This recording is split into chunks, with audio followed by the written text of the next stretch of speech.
ओम शांति। समस्ते परमात्मा को मने पकांती, तांको दर्शन पाइबाकु चाहती, तांको ठारू वरदान शक्ति पाइबाकु चाहती, स्नेह पाइबाकु चाहती। किंतु भाग्यवान सही माने जहाँ को ये सबू मिली थाए।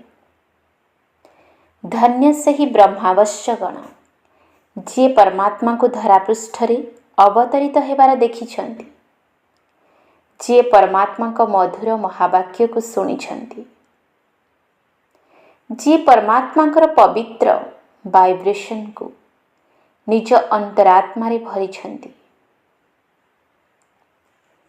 तेणु प्रत्येक ब्राह्मण आत्मार मुख्य कर्तव्य, परम कर्तव्य हेउछि परमात्मा एही धरापृष्ठरे अवतरित होई उच्चारित करिथिबा महावाक्य को, वाणी को निश्चित भावरे पढ़िबा, शुणिबा एवं ताको कार्यकारी करिबा।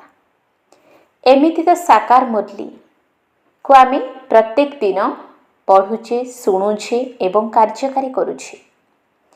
किंतु अव्यक्त महावाक्य 18 जानुआरी 1969 ठू 2017 पर्यंत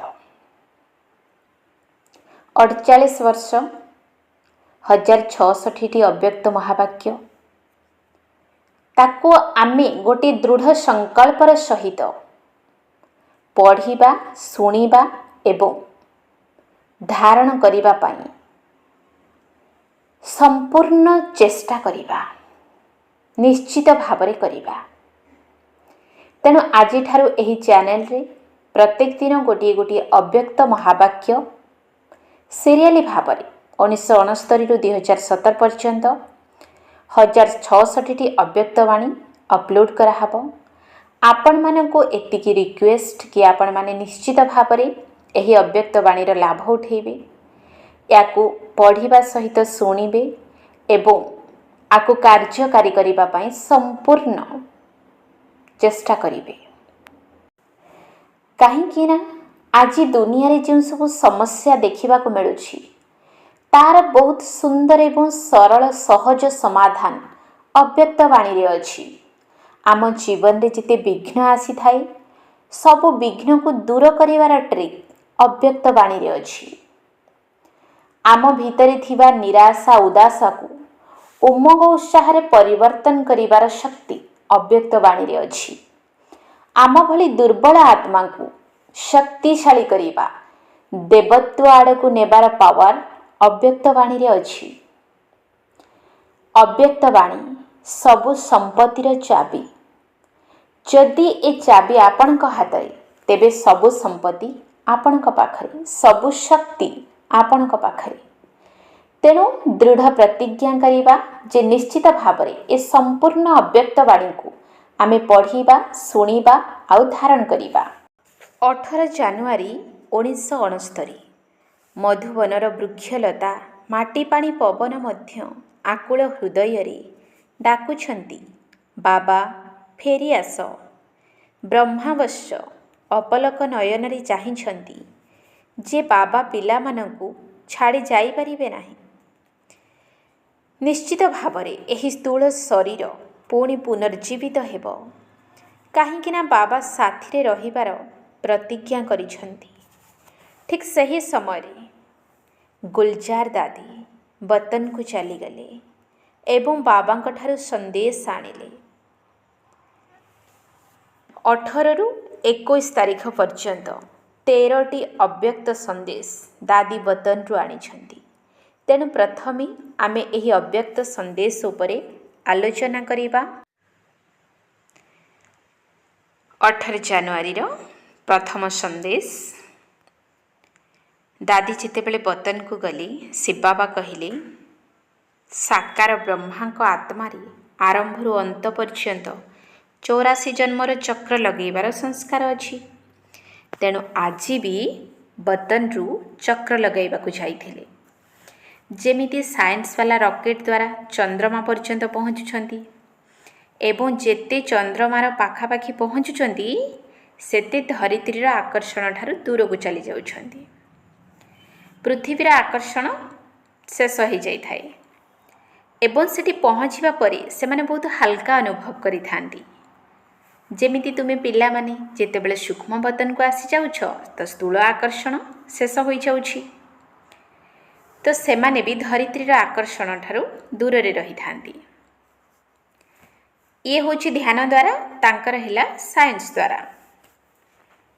ଏବଂ ଆଉ ଗୋଟିଏ ଅନ୍ତର ବାପଦାଦା ଶୁଣେଇଲେ କି ସେ ଲୋକମାନେ ଯେତେବେଳେ ରକେଟ୍ରେ ଯାଇଥାନ୍ତି ତ ଲେଉଟିବାର କନେକ୍ସନ୍ ତଳେ ଯେଉଁମାନେ ଥାଆନ୍ତି ତାଙ୍କ ହାତରେ ଥାଏ, କିନ୍ତୁ ଏଠି ଯେତେବେଳେ ଚାହିଁବ ଯେମିତି ଚାହିଁବ ତୁମ ହାତରେ ଅଛି। ତାପରେ ବାବା ଗୋଟେ ଦୃଶ୍ୟ ଦେଖେଇଲେ। ଗୋଟେ ଲାଇଟ୍ର ବହୁତ ଉଚ୍ଚ ପାହାଡ଼ ଥିଲା ଏବଂ ସେହି ପାହାଡ଼ ତଳେ ଶକ୍ତି ସେନା ପାଣ୍ଡବ ଦଳ ଥିଲେ। ବାପଦାଦା ଉପରେ ଛିଡ଼ା ହେଇଥିଲେ। ତାପରେ ସାମ୍ନାରୁ ଗୋଟେ ବହୁତ ବଡ଼ ଭିଡ଼ ଆସିଲା। ଆମେ ସମସ୍ତେ ସେଠି ଛିଡ଼ା ହେଇଥିଲେ ଆଉ ଏମିତି ଲାଗୁଥିଲେ ଯେମିତି ଆମେ ସାକାରୀ ନୁହନ୍ତି, ଆମେ ମନ୍ଦିରର ସାକ୍ଷାତକାର ମୂର୍ତ୍ତି ଛିଡ଼ା ହେଇଛନ୍ତି। ସମସ୍ତେ ଉପରକୁ ଦେଖିବାକୁ ଚେଷ୍ଟା କରୁଥିଲେ କିନ୍ତୁ ଉପରକୁ ଦେଖିପାରୁନଥିଲେ, କାହିଁକିନା ଉପରେ ବାପଦାଦା ଛିଡ଼ା ହେଇଥିଲେ କିନ୍ତୁ ସେମାନେ ଉପରକୁ ଦେଖିପାରୁନଥିଲେ। ଉପରକୁ ଦେଖିବା ପାଇଁ ସେମାନେ ବହୁତ ବ୍ୟାକୁଳିତ ହେଉଥିଲେ। ପୁଣି କିଛି ସମୟ ପରେ ଯେମିତି ଗୋଟେ ଆକାଶବାଣୀ ଭଳି ଗୋଟେ ଶବ୍ଦ ଶୁଭିଲା ଯେ ଶକ୍ତି ଏବଂ ପାଣ୍ଡବ ଦ୍ୱାରା ହିଁ କଲ୍ୟାଣ ହେବ। ସେହି ସମୟରେ ସମସ୍ତଙ୍କର ଚେହେରାରେ ଆମ ସମସ୍ତଙ୍କ ଚେହେରାରେ ବହୁତ ଦୟାର ଭାବନା ଥିଲା। ତାପରେ ପୁଣି କିଛି ଲୋକଙ୍କୁ ଶକ୍ତି ଏବଂ ପାଣ୍ଡବମାନଙ୍କ ଭିତରେ ଅବ୍ୟକ୍ତ ବ୍ରହ୍ମାର ସାକ୍ଷାତକାର, ଶିବବାବାଙ୍କ ସାକ୍ଷାତକାର ହେବାକୁ ଲାଗିଲା। ପୁଣି ସେ ସିନ୍ ଦେଖିବା ଯୋଗ୍ୟ ଥିଲା। ସାମ୍ନାରେ ଯେଉଁ ଭିଡ଼ ଥିଲେ ଯାହାଙ୍କୁ ସାକ୍ଷାତକାର ହେଉଥିଲା ଶକ୍ତି ଏବଂ ପାଣ୍ଡବଙ୍କ ଭିତରେ ଶିବବାବାଙ୍କର, ବ୍ରହ୍ମା ବାବାଙ୍କର ଯାହାଙ୍କୁ ସାକ୍ଷାତକାର ହେଉଥିଲା ସେମାନେ କେହି କେହି ହସୁଥିଲେ ଆଉ କେହି କେହି ଧରିବାକୁ ଚେଷ୍ଟା କରୁଥିଲେ, କୋଳେଇବାକୁ ଚେଷ୍ଟା କରୁଥିଲେ, ଆଉ କେହି କେହି ପ୍ରେମର ଅଶ୍ରୁ ବୁହାଉଥିଲେ। କିନ୍ତୁ ସମସ୍ତେ ପାଣ୍ଡବ ଏବଂ ଶକ୍ତି ସମସ୍ତେ ଯେମିତି ଗୋଟେ ନିଆଁର ଗୋଳା ସମାନ ତେଜସ୍ୱୀ ରୂପରେ ସ୍ଥିତ ଥିଲେ। ୟା ଉପରେ ବାବା ଶୁଣେଇଲେ ଯେ ଅନ୍ତିମ ସମୟରେ ତୁମର ଏହି ବ୍ୟକ୍ତ ଶରୀର ବିଲକୁଲ ସ୍ଥିର ହୋଇଯିବ। ଏବେ ତ ପୁରୁଣା ହିସାବ କିତାବ ଥିବା କାରଣରୁ ଶରୀର ନିଜ ଆଡ଼କୁ ଟାଣୁଛି, କିନ୍ତୁ ଅନ୍ତରେ ବିଲକୁଲ ସ୍ଥିର ଶାନ୍ତ ହୋଇଯିବ। କୌଣସି ବି ହଲଚଲ ନା ମନରେ ନା ଶରୀରରେ ରହିବ, ଯାହାକୁ ବାବା କହନ୍ତି ଦେହୀ ଅଭିମାନୀ ସ୍ଥିତି। ଦୃଶ୍ୟ ସମାପ୍ତ ହେବା ପରେ ବାବା କହିଲେ, ଝିଅ ସମସ୍ତଙ୍କୁ କହିବ ଏବେ ଦେହୀ ଅଭିମାନୀ ବନିବାର ପୁରୁଷାର୍ଥ କରନ୍ତୁ। ଯେତେ ସେବା ଉପରେ ଧ୍ୟାନ ଦେଉଛନ୍ତି ସେତିକି ଏହି ମୁଖ୍ୟ କଥା ଉପରେ ବି ଧ୍ୟାନ ଦିଅନ୍ତୁ ଯେ ଦେହୀ ଅଭିମାନୀ ସ୍ଥିତି ନିଜର ବନେଇବାକୁ ପଡ଼ିବ। 2 ନମ୍ବର ସନ୍ଦେଶ। ପୁଣି ଥରେ ଦାଦି ଯେତେବେଳେ ବତନକୁ ଗଲେ ତ ବାପ ଦାଦା ସବୁ ପିଲାଙ୍କୁ ସ୍ୱାଗତ କରିବା ପାଇଁ ସାମ୍ନାରେ ଉପସ୍ଥିତ ଥିଲେ ଏବଂ ଦାଦି ଯେମିତି ପହଞ୍ଚିଲେ ଦେଖିଲେ ବାବା ଯେମିତି ସାକାରରେ ଥିଲାବେଳେ ଦୃଷ୍ଟି ଦ୍ୱାରା ୟାଦ ଦେଉଥିଲେ, ସେଇଭଳି ଅନୁଭବ ହେଉଥିଲା ଯେ ଆଜି ବାବାଙ୍କ ଦୃଷ୍ଟିରେ ବିଶେଷ ପ୍ରେମ ସାଗର ରୂପ ଇମର୍ଜ ହେଇକି ଅଛି। ପ୍ରତ୍ୟେକ ପିଲାଙ୍କର ୟାଦକୁ ବାବା ନିଜ ଆଖିରେ ସମାହିତ କରି ରଖିଥିଲେ। ବାବା କହିଲେ, ୟାଦ ତ ସବୁ ପିଲାମାନେ କରୁଛନ୍ତି ବା ପଠାଇଛନ୍ତି, ଅର୍ଥାତ୍ ଆମେ ଯେତେବେଳେ ବାବାଙ୍କୁ ୟାଦ କରନ୍ତି ତ ବାବାଙ୍କ ପାଖରେ ସେ ୟାଦ ପହଞ୍ଚିଥାଏ। କିନ୍ତୁ ତା ଭିତରେ ବାବା କହିଲେ 2 ପ୍ରକାରର ୟାଦ ଅଛି। କିଛି ପିଲାମାନଙ୍କର ୟାଦ ଅବ୍ୟକ୍ତ, ଆଉ କିଛି ପିଲାମାନଙ୍କର ୟାଦ ବ୍ୟକ୍ତ ଏବଂ ଅବ୍ୟକ୍ତ ଭାବ ମିକ୍ସ ଅଛି। ତ 75% ପିଲାଙ୍କର ୟାଦ ଅବ୍ୟକ୍ତ ଥିଲା, କିନ୍ତୁ 25%ଙ୍କ ୟାଦ ମିକ୍ସ ଥିଲା। ପୁଣି ବାବା ସମସ୍ତଙ୍କୁ ସ୍ନେହ ଏବଂ ଶକ୍ତି ଭରା ଦୃଷ୍ଟି ଦେଲେ ଆଉ ଗିଟି ଖୁଆଇଲେ। ଗିଟି ମାନେ ଗୁଡ଼ ଆଉ ରୁଟି। ପୁଣି ଗୋଟେ ଦୃଶ୍ୟ ଇମର୍ଜ ହେଲା। କ'ଣ ଦେଖିଲେ ନା ସବୁ ପିଲାମାନଙ୍କର ଗୋଟେ ସଂଗଠନ ଛିଡ଼ା ହେଇଛି एवं उपरु बाप दादा फूलर वर्षा करुछंती। बिल्कुल चारिआडे केवल फूल व्यतीत आउ किछि देखिबाकू मिलिलानी। तो बाबा शुणेले झियो बाप दादा तो समस्त को स्नेह एवं शक्ति देइछंती, ता सहित दिव्य गुणरूपी फूलर वर्षा शिक्षा रूपरे मध्य बहुत देइछंती। किंतु दिव्य गुणरूपी शिक्षा को प्रत्येक पिला यथाशक्ति धारण करिछंती। या परी बाबा पुणी द्वितीय दृश्य देखैले। 3 प्रकारर गुलाब फूल थिले, गोटे लुहार, द्वितीय रे हल्का पितल एवं तृतीय हेउछि रियल गुलाब।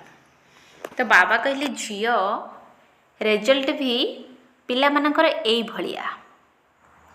जे लुहा फूल थिले एहा हेउछि पिला मानकर कड़ा संस्कारर चिन्ह। जेमती लुहा को बहुत बाड़ेबाकू पड़े, जे पर्यंत गरम न करिछ, हाथोड़ी न लगेइछ, सीए मोड़ीब नाही। सही भली किछि पिलांकर संस्कार लुहा भली, जहाको केते भी भट्टी रे रख किंतु से बदलिबे नाही। द्वितीय रे जहाको मुड़ीबा द्वारा बा किछि मेहनत करिबा द्वारा किछि बदलंती। तृतीय वाला नेचुरल गुलाब, से माने सही भली पिला जे कि गुलाब समान हवा पाई कोनोसी परिश्रम करि नाहंती। एई भली सुणैला बेले बाबा गोटे रियल गुलाब रो फूल को हाथ रे धरी टिके बुलेई देले। जेमती बाबा ताको बुलेई देले तो तार सारा पाखुड़ा खसी पड़िला, मझिरे केवल मंजी रहीगला। तेणु बाबा कहिले झियो जेमिति यार सबु पाखड़ा केते जल्दी एवं सहज अलगा हेगला, सही भली पिला मानकु मध्य एई भली पुरुषार्थ करिबाकू हेबो, जे कि एकदम फट से पुराना संस्कार, पुराना देहर संबंधी रूपक पाखुड़ा झड़ी जीवा दरकार एवं पुणी विजरूप अवस्था स्थित हो जाओ। तेणु सबु पिला मानकु एही संदेश देव जे निजे निजको चेक कर, जदि समय आसीगला तो कौनसी भी संस्कार रूपी पत्र अटकी जीवनी तो जहाको मेहनत करने को पड़िबो। कर्मातीत अवस्था सहजरे होई जीवो ना कौनसी कर्म बंधन सही समय रे अटकाइबो। जदि कौनसी कमी अछि ताहले चेक कर एवं ताको भरिबाकू चेष्टा कर। तृतीय नंबर संदेश। आजी दादी बाबा को मधुबन को निमंत्रण दवा पाई जाइछंती। तो बाप दादा को इशारारू अनुभव कले जे बाबांकर आजी विचार चलुनी मधुबन जीवा पाई। तो एतिकी बाबा कहिले अच्छा बच्ची सबु पिला माने निमंत्रण देइछंती, तो बाप दादा तो पिला मानकर सेवाधारी। एक कथा सुनिकी दादींकर संकल्प चलिला जे बाबा तो एबे एबे ना करुथिले, पुणी एबे एबे हाँ कले काहींकी। दिल रो संकल्प को जानिकी बाबा कहिले एहा जानी बुझिकी कर्म करले बाबा एहा सिखाई थांती जे तुमे पिला माने जणे अन्य जनकर राय को, जणे अन्य जनकर विचार को रिगार्ड दबा दरकार। भले तुमको लागू जे एटा ठीक नुहे, तुमको सेटा माने पसंद नुहे, तथापि भी सांगे सांगे तांको कट करनी, ठुकरा दिएनी। तांको प्रथमे सम्मान दियो। कौन कहिबो हाँ क्यों नहीं, बहुत अच्छा, कहीं कि नुहे, बहुत भलो। तो जहा द्वारा तांको मनरे जो विचार चालू थाए तार फोर्स टिके कमी जीवो एवं तापरे तुमे ताकू जहा बुझाइबो सी बुझी पारिबे। जदि सीधा तांको कट करि देबो तेबे दुई आडू फोर्स टक्कर खाइबो, तम कथा आउ तांको कथा दुईटी टक्कर खाइबो। तेणु प्रथमे तांको कथा को सम्मान दियो, तापरे तांको फोर्स विचारर फोर्स टिके कमिगला परे तांको बुझाओ तेबे कौन हम रेजल्ट रे सफलता मिलिबो। तेणु जड़े अन्य जनर विचार को राय को प्रथमे सम्मान देवा आवश्यक। एथिरे कौन हम ना आपस रे समस्तक भितरे स्नेह एवं संगठन ठीक भाव में चलिबो। एही तीनोटी संदेश रु आमे कौन शिखिले। प्रथम संदेश है पहाड़ पहाड़ उपरे शिव बाबा एवं शिव शक्ति पांडव सेना।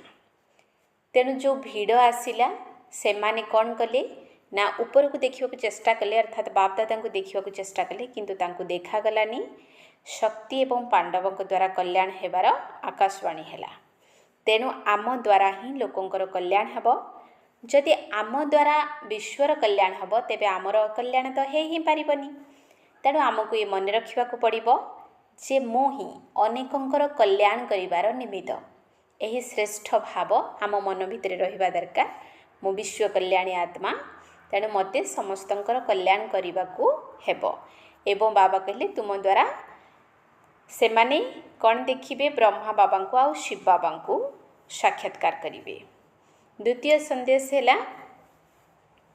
याद व्यक्त याद अव्यक्त याद।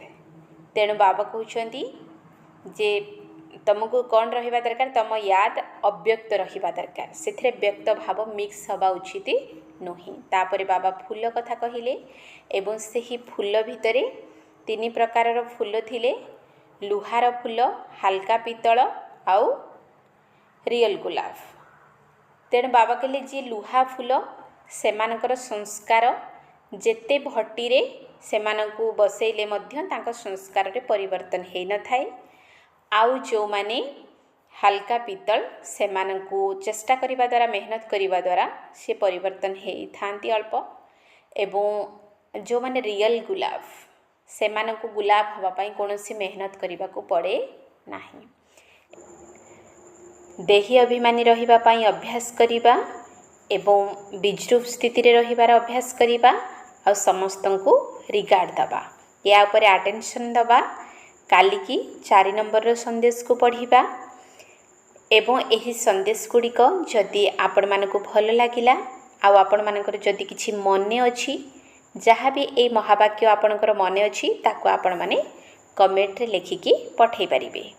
ओम शांति।